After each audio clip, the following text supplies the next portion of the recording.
Shop the Hood does not care about Black Americans. She doesn't care as long as they look Black. Shop the Hood is not somebody that Black Americans that are trying to complete the wealth transfer should be following or listening to. I don't even know where to begin with that, but let's begin with the beginning. Hey, my name is Shauna from Shop the Hood. There's going to be a whole bunch of you don't know me's in this one, but if you get a chance, grab your passport, run over to Accra, Dakar, and do the slave tour. It is very educational. The same way they drugged me out of school to go see a crack bell, the Liberty Bell, here in Philly, it's the same way I think they should take everybody in the United States and take them back to Africa, everybody, and let them see what happened in Goree Island. Let them see what happened in Accra. Go to Goree Island and Dakar and experience this. Standing in the doorway of no return is an experience that is not to be taken lightly. I don't know who has ever done this tour who hasn't been changed. The Elmina Slave Castle in Accra will absolutely change you. Go. I don't know how to explain this. Go. They walk you through and show you everything so you can see and almost feel what our ancestors went through. They actively walk you through the atrocities here so that you can see and feel what our ancestors went through. And this is the beginning. And then how they were shipped around the world. And then knowing that it was going to be worse in other places. And then after you've done these tours, you're going to need something lighter. So I suggest Trevor Noah's book, Born a Crime. And he really kind of gets into it on page 10, where he talks about how the minority group, the white South Africans, pitted all of the Black South Africans against each other because there were so many different groups, there were so many different tribes with different languages that weren't even similar. And the white South Africans pitted them against each other so that there would be enough infighting where they couldn't work together and move each other forward. And many of the white slave owners actually learned how to do that from the white slave owners in America. Because if you keep us fighting one another and keep the infighting going and break us up by something based off of geographical location, we'll never get ahead as a community of people who look alike. Because regardless of how we see each other, the world all sees us the same, as a threat. Look at how our content gets suppressed on social media. And you want me to come out here with my Black buying guide to divide us even more? I'm not doing it. Maybe you don't know I actually started a stationary line of positive images of Black girls on school supplies so that our young girls could see themselves in a positive way. I know, maybe you didn't know that. And maybe you didn't know, like almost 2 years later, I was diagnosed with something called sarcoidosis that predominantly runs in Black and brown communities. But since there's not enough people to care about us, that there's not enough studies done on this. So there's no known cure for this. So since I couldn't run the business, since I couldn't walk, I had to shelve the business for 15 minutes. But I could always keep talking. And that's what ended up happening and how I launched Shop the Hood. And somehow I tripped into having a TV show on Nosy Bystander TV. It was a whole Black network, nothing but Black content creators. And I literally just wanted them to think about having a platform on their network where small Black-owned businesses can actually market their product. And maybe we can get financial advisors to share some information to our community for free. See, allegedly, the rumor was that that's what BET was supposed to be. Black education television. Sheila wanted education. Her husband wanted entertainment. And next thing you know, we ended up with a whole bunch of entertainment and very little education. I guess they thought Sesame Street was enough because that was actually built for Black and brown children. So when you talk about how I don't care about putting the Black dollar back in the Black community, I think you missed a couple things there. One, you missed Pink Takeover. Jasmine made the call. We as Black women choose a random day of the year to all wear a pink hairstyle. And what did she want to see? I want to see pink afros and pink locks, pink box braids, pink whatever. And did the Black women come through? And we did, bitch.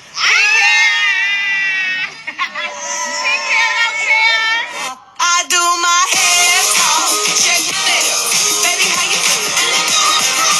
Hair talk. Check my nails. Baby, how you feeling? Feeling good as hell. Baby, how you feeling?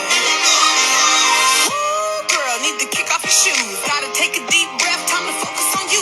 All the big fights, long nights that you've been through. I got a bottle of tequila I've been saving for you.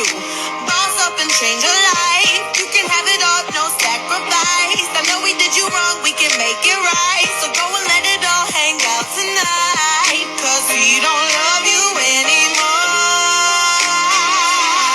Yeah, we did that. And Black women from around the world participated, because all it was Black women showing love and solidarity with one another, all wearing the same color, whatever shade of pink you wanted, pink it out any way you wanted to, hair, nails, shirt, shoes, hijab, abaya. It didn't make a difference. We weren't looking at origin or anything else. We were just Black women showing love and solidarity for one another, because we understand the issues that Black women face as Black women.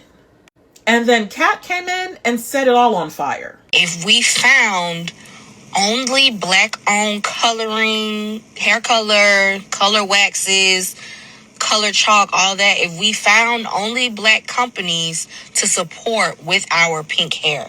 And yes, it did go global. Black women from around the world participated in this. The goal was to do it 4 times a year, pouring into ourselves and into the Black businesses in our community.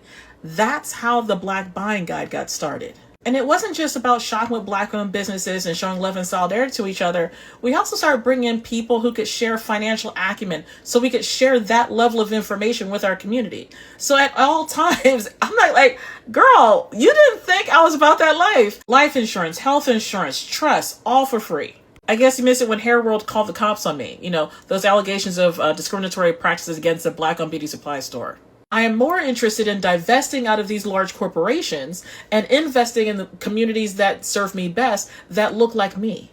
Because when you find out the real numbers, it's absolutely horrific. Less than 0.5% of VC funding goes to Black-owned businesses. Black-owned businesses are more than 4 times as likely to get denied loans for their business. So when you talk about in other videos that good food should be doing more in their community, maybe have you thought up they don't have the money to do more?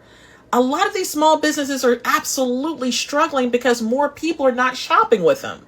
So when you talk about my Black Buying Guide not delineating who's Black American and who's African or who's Caribbean, I don't care about that, because the numbers don't care about that. But the people who don't want Black-owned businesses to succeed, they want the infighting to happen. They want us divided. They think this is fun and entertaining and good. And these social media streets love Black people fighting. And immediately following Pink Takeover in 2023, all of our platforms, Kat's, Jasmine's, my platform, all got suppressed. Black suppression is real.